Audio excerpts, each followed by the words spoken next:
So, Joan Lester, thank you, thank you, thank you for being a part of Elder Pride 2021. I am so honored to have you be here, to be a part of this, to hear about your journey. But I want to start out. Tell me what this past year has been like with the release of the book that we're going to put a link in so that people can purchase the book, but also what's it been like to be out there celebrating Yeah. loving before loving. Well, I will tell you, but first I want to say too, Reverend Jack, it's such an honor for me to be with you and to be a part of Elder Pride once again. It was great a couple of years ago when I was a speaker with you. I enjoyed it so much. It was really a high point of my February and March that year that we did it in 2019. It was actually the beginning of 2020, right? Of February Oh, it 2020. was. It was We right had Elder before. Pride 2020, and Right then the before. pandemic hit. So, Okay. It seems like 1,000 years ago, but yes, it was only 2020. This past year has been pretty amazing. Well, the past 6 months, because this memoir of mine, Loving Before Loving, A Marriage in Black and White, came out at the end of May.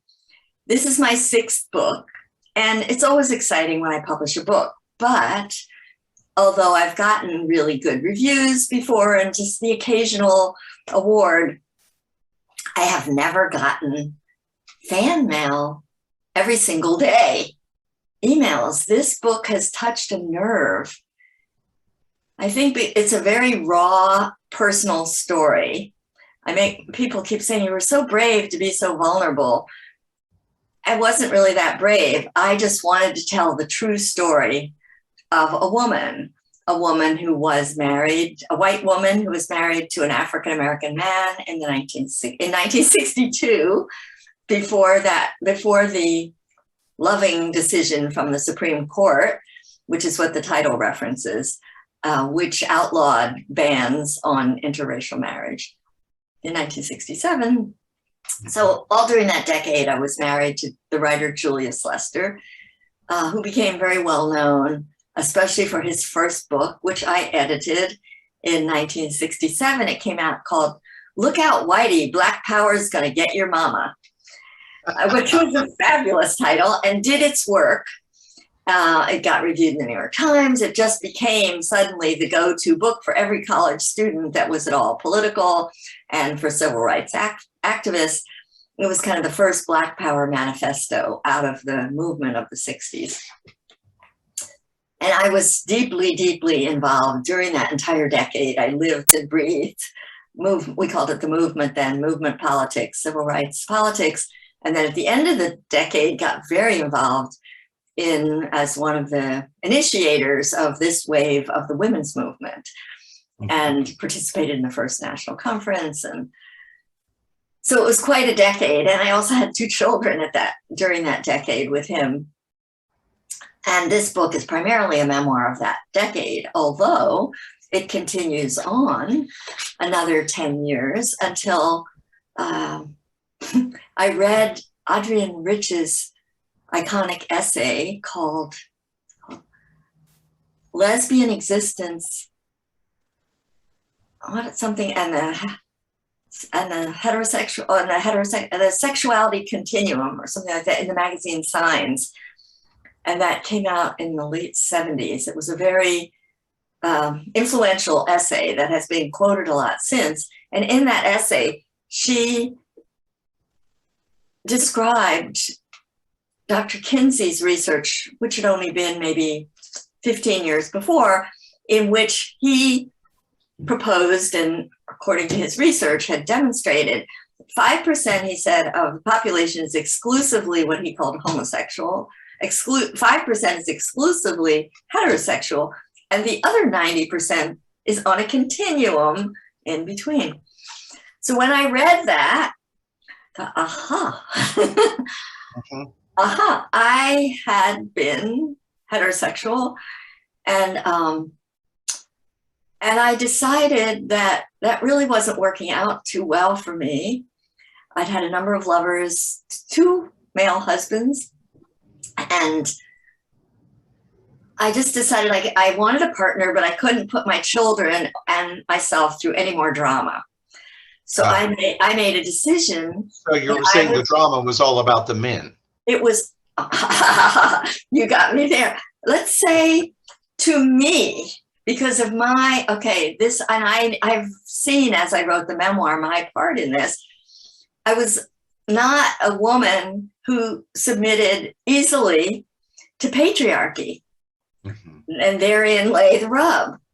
Once I had children, why is it all up to me? Why is the housework mine? And you might help occasionally. Wait a minute, what's wrong with this picture? Why do you get to run off and join the civil rights revolution in the South because you feel that that's your calling? And you tell me that my calling is to raise little revolutionaries. So I was too much my whole life about fairness and justice.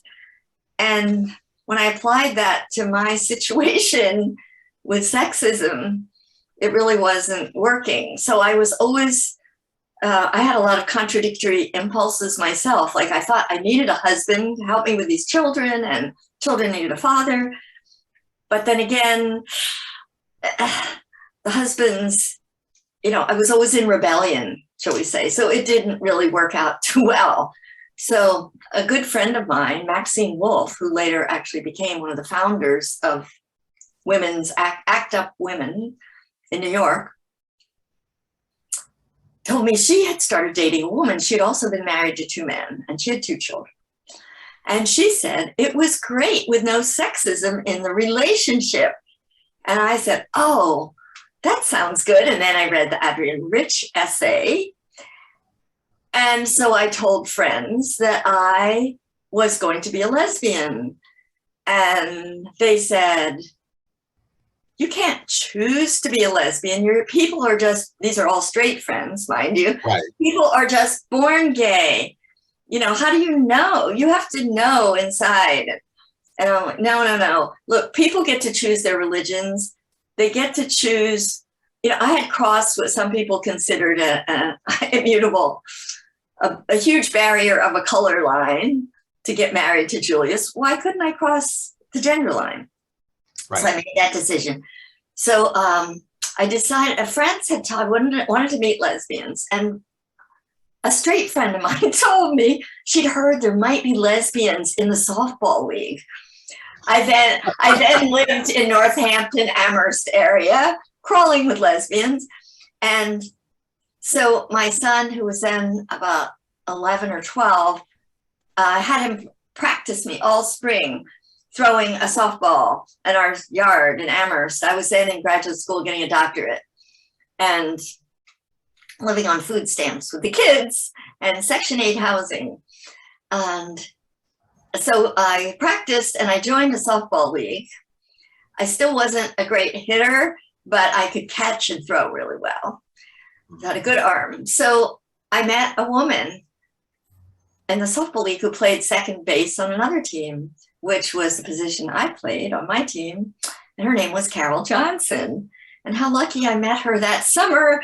And here we are 40 years later, married. Wow. She was my first woman lover. I mean, how lucky did I get that? Absolutely. And I just published an article last week, I think, online in the wonderful progressive site Common Dreams, called Why I Told My Grandson That I'm a Pansexual.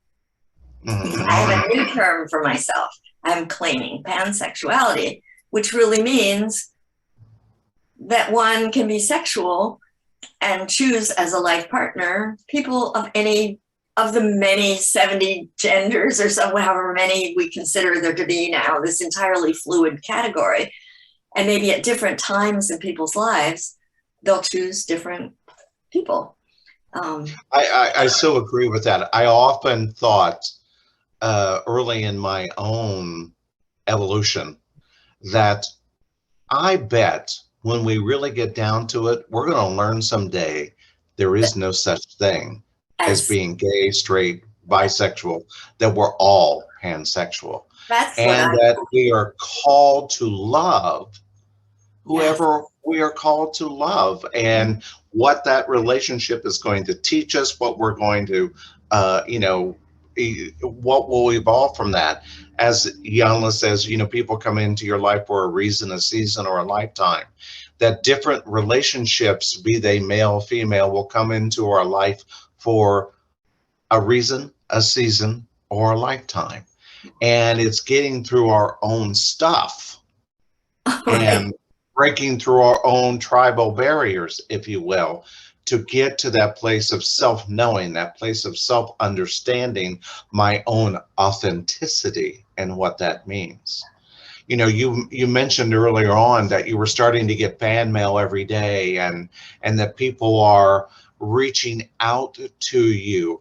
I suspect that a big part of that is in your writing. One of the things that you do tremendously well is you build the bridge out of the circumstance. You are the light that shows other people how you moved from where you were to where you want to be, and did it. So many times when people tell their stories, it's just locked back into the trauma. It's all about the trauma, the drama, you know, whatever that might have been, the victimhood, if you will, of that period of time. But those authors and those people that make a difference, like yourself, are the ones that so say, and here's how I got out. Here's how I transcended. And it's because of science. I mean, I attribute a lot. I've been in this philosophy for 30 years now. Carol and I moved to California 30 years ago from Massachusetts. And immediately we joined East Bay Church of Religious Science. And even before that, my daughter had been giving me Florence Scovel Shinn books. And I had loved them. And I memorized all four. There's 4 little paperbacks that I carried with me everywhere when I traveled. And that was even before we found East Bay Church. So that philosophy has really sort of buoyed up what I think is a natural optimism I have, and a sense of moving forward. And I do have one segment in the book that I did read at one book reading is a Puerto Rican woman who was a good friend of mine in graduate school, and also very political as I was, and we were sometimes involved in organizing demonstrations together. We used to have a regular dinner at a Chinese restaurant in Amherst, and one night at dinner, she tore into me. My clueless white demeanor, you're so white, because she said, you're just so cheerful, you're so hopeful. You know, you don't really know what it's like to be Puerto Rican. And then she laid it out. This is what it's like, and what people assume about me, and how we're murdered, and blah, blah, blah, blah. And you don't know what it's like. And I just listened, as I had been counseling white people to do in anti-racism workshops that I was at that time giving. Just listen. Don't try to defend yourself and say, but I didn't mean that. Don't burst into tears, even though that's what you want to do. And that's what I wanted to do. But I listened to my own instructions that I had been giving, and I listened. And she laid into me for 5 minutes or so. And then I listened, and while my thoughts, and I say in the memoir what my thoughts were, but I've been out in the trenches. I've been doing, you know, but I just listened. And then at the end, she reached over and took my hand. And a week or two later, she invited me to a really special event, which was a celebration, a welcome home for Lolita Lebron, who was one of the Puerto Rican nationalists who in the 1950s had shot up Congress. I think about 20 of them were arrested and put away for years. Maybe not that many, but there was a group that were imprisoned for many years. Anyway, they were obviously seeking to call attention rather dramatically to their cause of independence for Puerto Rico. So anyway, she invited me to this really private gathering, and, you know, we continued our friendship after just listening.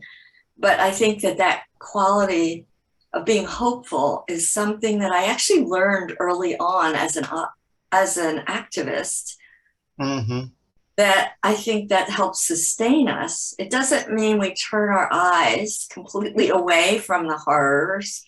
We try to inform ourselves, but we just can't get mired. As Reverend Andriette talks about a lot, we can't get mired in the garbage there. We have Right. to keep our A big part of, elevated. right. I think a big part of our legacy is our advocacy and being able to show up and to demonstrate. One, you got to be your own advocate for your own self, but it's when you become an advocate for others and you see a bigger calling of what is mine to do, you really understand your contribution in a way that you may never have understood it before. Mm-hmm. And I think that there's, again, I see that in your life in the sense that it is that peaceful warrior mentality. It is that calmness.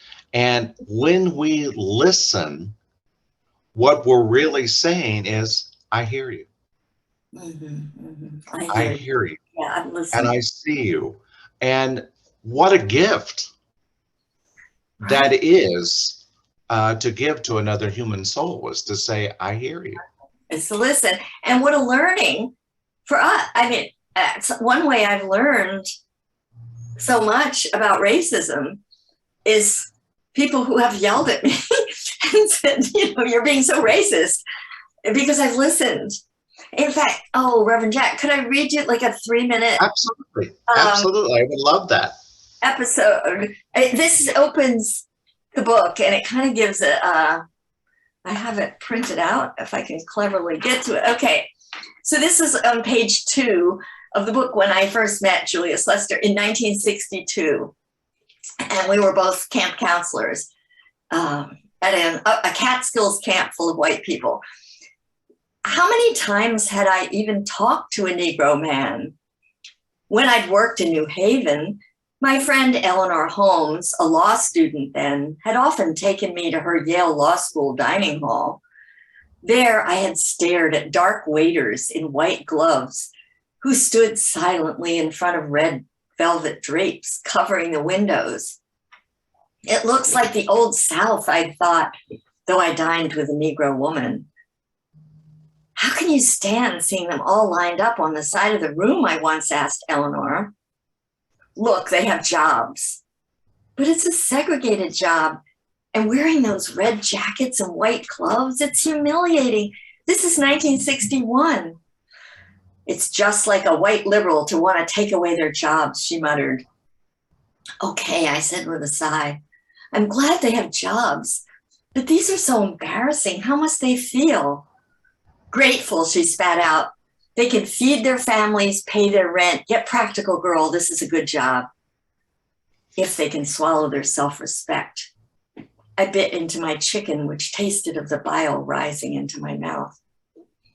Self-respect doesn't put food on the table, she snapped. A paycheck does. I give them respect every time I see them and they acknowledge me. Here she waved to one of the waiters who hurried to our table. Sir, she began, showing me how it was done. I had chatted with a few Negro men on a New Haven picket line when we were protesting Woolworth's segregated lunch counters, but I'd never flirted the way I was with this guitar-playing man, actually batting my eyelashes.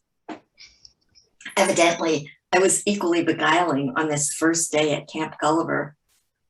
After 20 minutes of chatter, Julie smiled broadly and asked, "Want to walk into town after lights out?" Sure, I nodded, pleased. And then, wanting to continue the conversation, I blurted, "Boy, it's hot." "Don't call me boy." Julie whipped around, dropping his guitar on the grass so fast that dust rose. His large eyes glared through his glasses. I stepped back, confused. I wasn't calling you boy. It's only an expression, just a word. It's so hot. I wiped perspiration from my face to demonstrate. Not to me, it's not just a word. Grown Negro men have been called boy for generations. His deep voice turned sharp. They're not called by their names or Mr. Anybody by white people. They're called boy. Don't you ever say that to me. I won't. I didn't know about it. I'm sorry.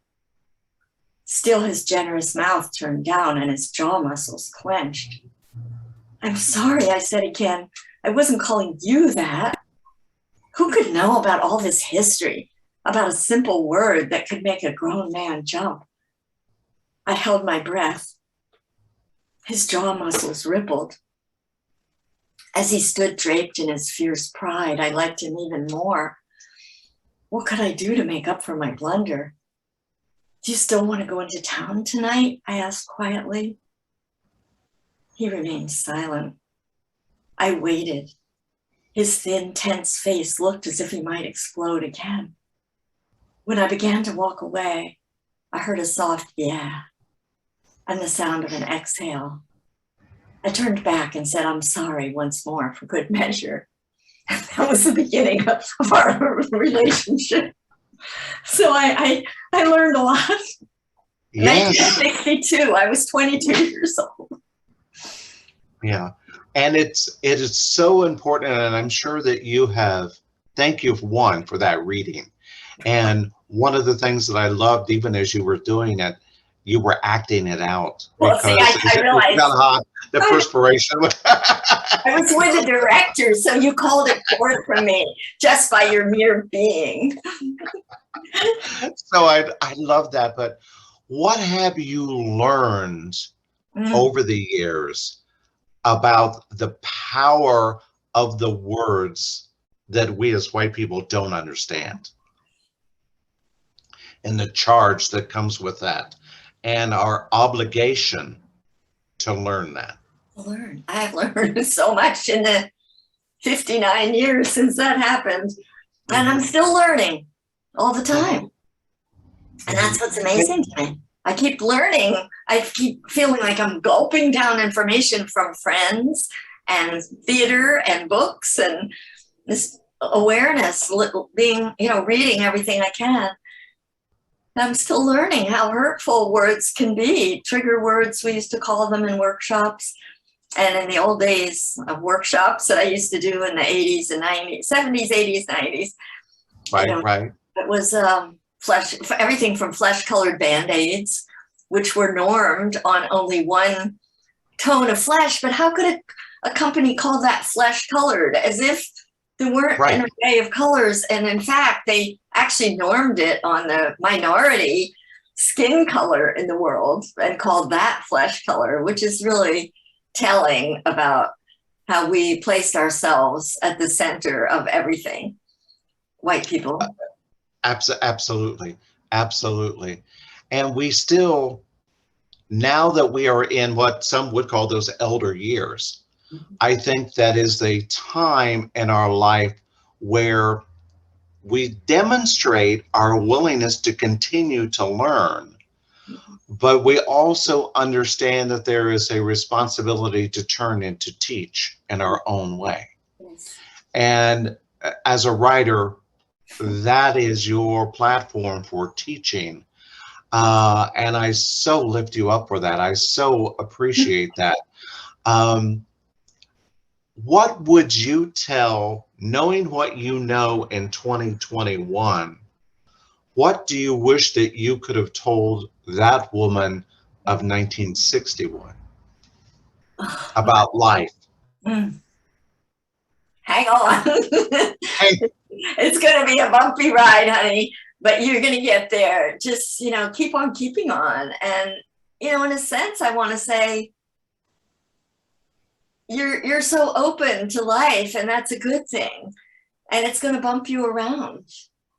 And it did. And my parents, I had wonderful parents who were very kind of marginalized bohemian people to some extent. We were very economically marginal, and also philosophically, they were marching around, and dragging me with them, ban the bomb in our little town green with 4 little bohemian stringy haired white people called ban the bomb. So I think they really encouraged me to be just very open to life, and I was. and got hurt a Well, and lot. that's it. That's it. Being open to life and being open to life even now. Even now, that's Because, there is a gift in being willing mhm, to see what's down the road and around the next curve. mhm. And being willing. And keeping that curiosity Mhm. alive is what I believe enables us to age forward with grace and ease. Ah, I agree. And I also think lifting up those who have served us and have been the demonstration of how to transform, how to transcend, how to move from where one is to where one wants to be. Yeah. And so, Joan, one of the things that I want you to know is that each year, Elder Pride lifts up somebody that we see out there in the world doing it, being the demonstration of what is required to be that person that does age forward with grace and ease. And so we have selected you to be our honoree for 2021 and 2022 as a living legend of that Oh my demonstration. goodness. Oh my goodness, that's such an Yeah. honor, Jack. Well, Wow, thank you. it's Thank lovely you. to feel so seen. That's fantastic. That's So such a gift to me. You can't know what thank a big you. gift you're giving me. Well, I do see you, and I love the energy, and I believe that there are no accidents in who the universe brings together, Oh, so that we can fulfill our calling. And I also know that you join me in lifting up another legend, mm, that this LGBTQ plus community could not stand where we stand today had it not been for the gift of the man that was Jim Hormel. You know, I know that in knowing him in the early 80s was such a gift for me as a young man. It's like I moved to San Francisco in 1978 at the age of 24. And so at the age of 30, I had already met Jim Hormel. I had already experienced what it was to step into advocacy. I've already knew what it was to have a sense of who I was and to see um, an out, proud, mhm, successful gay businessman mhm. to go, oh, I can do this thing. I came to San Francisco, as many people did in those days, to get away from the Midwest, to get away from Indiana, to find my tribe, to go out and be a part of where there were more people like me. And when I got here, I met some dynamic people, and Jim Hormel was a little of them. So as we lift him up tonight, tell me a little bit about your experience with Jim and how he means something to you. Well, Carol and I met him also in the early 80s, but when we lived back in Massachusetts, actually, because he was part of a philanthropic network that we tapped into. Carol and I started in 1981 a nonprofit organization called Equity Institute that we ran for 16 years and actually moved the headquarters here in 1990 when we moved here. Jim was one of our early funders of two projects. I spent a year creating Carol was the executive producer of this videotape for high schools called Sticks, Stones, and Stereotypes. It was all about homophobia. This is in the early 80s. It was with a curriculum that we wrote, that I helped write, that we sold as a package. The video was half-hour video that we did with students from different high schools talking about homophobia and slurs and names that they were called and name calling. And then we had a whole curriculum about name calling. And Jim helped fund that project. That's how we met him. And we also, it was, since we were a nonprofit organization, we raised money to do public service programs. And one of our programs, the first ones were anti-racism and anti-homophobia programs. And the homophobia one, we developed the first national program for gay teachers, which was terrifying for teachers. Practically came with paper bags over their heads. We did a weekend retreat at a very isolated retreat center in Massachusetts on top of a mountain where there was nobody around, because people were so afraid of being outed because they could easily lose their jobs. Mm-hmm. And we had that program for a good 10 years. We ran it all in different cities, eventually all over the country, from Minneapolis to San Francisco to Miami and Western Mass, where we were in the Amherst area. And Jim was funding that along with some other people.